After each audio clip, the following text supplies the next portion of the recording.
ನಮಸ್ತೆ ಸ್ನೇಹಿತರೆ, ನಾನು ನಿಮ್ಮ ರೇಖಾ. ಇವತ್ತು ಬದನೆಕಾಯಿ ಪಲ್ಯ, ತುಂಬ ಚಿಕ್ಕದಾಗಿ ಹೆಚ್ಚಿರ್ತಕ್ಕಂತಹ ಬದನೆಕಾಯಿ ಪಲ್ಯನ ಮಾಡೋಣ. ತುಂಬ ರುಚಿಯಾಗಿರುತ್ತೆ ಮತ್ತು ರೊಟ್ಟಿ ಚಪಾತಿಗಂತೂ ಹೇಳಿ ಮಾಡಿಸಿದಂಥ ಪಲ್ಯ. ಸೊ ನೀವು ಒಂದು ಸಾರಿ ಟ್ರೈ ಮಾಡಿ, ತುಂಬ ಚೆನ್ನಾಗಿರುತ್ತೆ. ಯಾವಾಗಲೂ ಎಣ್ಣೆಗಾಯಿ ಪಲ್ಯ ಮಾಡಿ ಬೇಜಾರಾಗಿದ್ದರೆ ಈ ಥರ ಸಿಂಪಲ್ಲಾಗಿ ಬದನೆಕಾಯಿ ಪಲ್ಯನ ನಾವು ಮಾಡ್ಬೋದು. ಮೊದಲು ಎಣ್ಣೆನ ಕಾಸೋಕ್ಕಿಡೋಣ. ಅದಕ್ಕೆ ಜೀರಿಗೆ ಸಾಸಿವೆ ಹಾಕಿ ಅದು ಚಟ್ಪಟ್ ಅಂತ ಸಿಡಿದ ಮೇಲೆ ಉದ್ದುದ್ದನಾಗಿ ಹೆಚ್ಚಿರ್ತಕ್ಕಂತಹ ಈರುಳ್ಳಿನ ಹಾಕಬೇಕು. ನೋಡಿ, ಒಂದು 4 ಬದನೆಕಾಯಿ ತೊಗೊಂಡ್ರೆ ಒಂದು ಈರುಳ್ಳಿ ಹಾಕ್ಕೊಂಡ್ರೆ ಸಾಕು. ಸೊ ನೀಟಾಗಿ ಹೆಚ್ಚಿರ್ತಕ್ಕಂಥ ತೆಳ್ಳಗೆ ಹೆಚ್ಕೊಂಡು ಇದಕ್ಕೆ ಹಾಕ್ಕೋಬೇಕಾಗತ್ತೆ. ನಂತರ ಇದು ಚೆನ್ನಾಗಿ ಫ್ರೈ ಆಗಲಿ. ಸ್ವಲ್ಪ ಎಣ್ಣೆ ಜಾಸ್ತಿನೇ ಇರಲಿ ಪಲ್ಯಕ್ಕೆ. ತುಂಬ ಎಣ್ಣೆ ಕಡಿಮೆ ಆಗಿಬಿಟ್ರೆ ಬದನೆಕಾಯಿ ಪಲ್ಯ ಅಷ್ಟು ರುಚಿ ಬರೋದಿಲ್ಲ. ಸೊ ಆಮೇಲೆ ಹಸಿಮೆಣಸಿಕಾಯಿ ಪೇಸ್ಟ್ನ ಹಾಕ್ಕೊಳ್ಳಿ. ನಿಮ್ಮ ಖಾರ ಎಷ್ಟು ಬೇಕೋ ಅಷ್ಟು. ಯಾಕಂದರೆ ಇದಕ್ಕೆ ಪಲ್ಯಗೆ ಉಪ್ಪು ಖಾರ ಆದ್ರೇ ತುಂಬ ರುಚಿಯಾಗಿರುತ್ತೆ.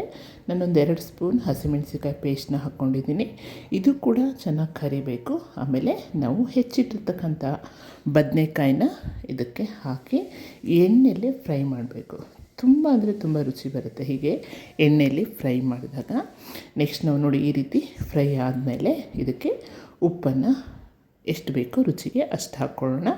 ನಂತರ ಅರಿಶಿಣ ಪುಡಿ, ಆಮೇಲೆ ಮಸಾಲೆ ಪುಡಿ, ಇದು ಮನೆಯಲ್ಲೇ ಮಾಡಿರ್ತಕ್ಕಂಥ ಮಸಾಲೆ ಪುಡಿ, ಆಮೇಲೆ ಸ್ವಲ್ಪ ಬೆಲ್ಲ. ನಾವು ಹುಳಿ ಹಾಕ್ತೀವಿ ಅಂದಮೇಲೆ ಬೆಲ್ಲ ಹಾಕಲೇಬೇಕು. ಸ್ವಲ್ಪ ಬೆಲ್ಲ ಹಾಕ್ಕೊಂಡು ನಂತರ ಹುಣಸೆ ರಸನ ಸ್ವಲ್ಪ ಹಾಕ್ಕೊಳ್ಳೋಣ.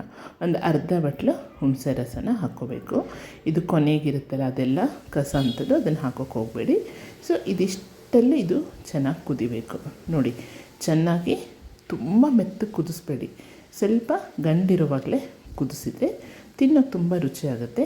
ನೆಕ್ಸ್ಟ್ ನಾವು ಪಲ್ಯನ ಎಲ್ಲ ಆಗಿದೆ ಅಂದಾಗ ಇನ್ನೇನು ಇಳಿಸ್ತೀವಿ ಅನ್ನೋ ಟೈಮಿಗೆ ಒಂದು 2-3 ಸ್ಪೂನು ಶೇಂಗಾ ಪುಡಿ ಹಾಕಿ.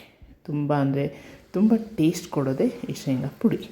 ನಂತರ ಇದೆಲ್ಲ ಫ್ರೈ ಆದಮೇಲೆ ಇದನ್ನ ಇಳಿಸ್ಕೊಂಬಿಡಿ, ಸಾಕು, ಪಲ್ಯ ರೆಡಿ ಆಗುತ್ತೆ.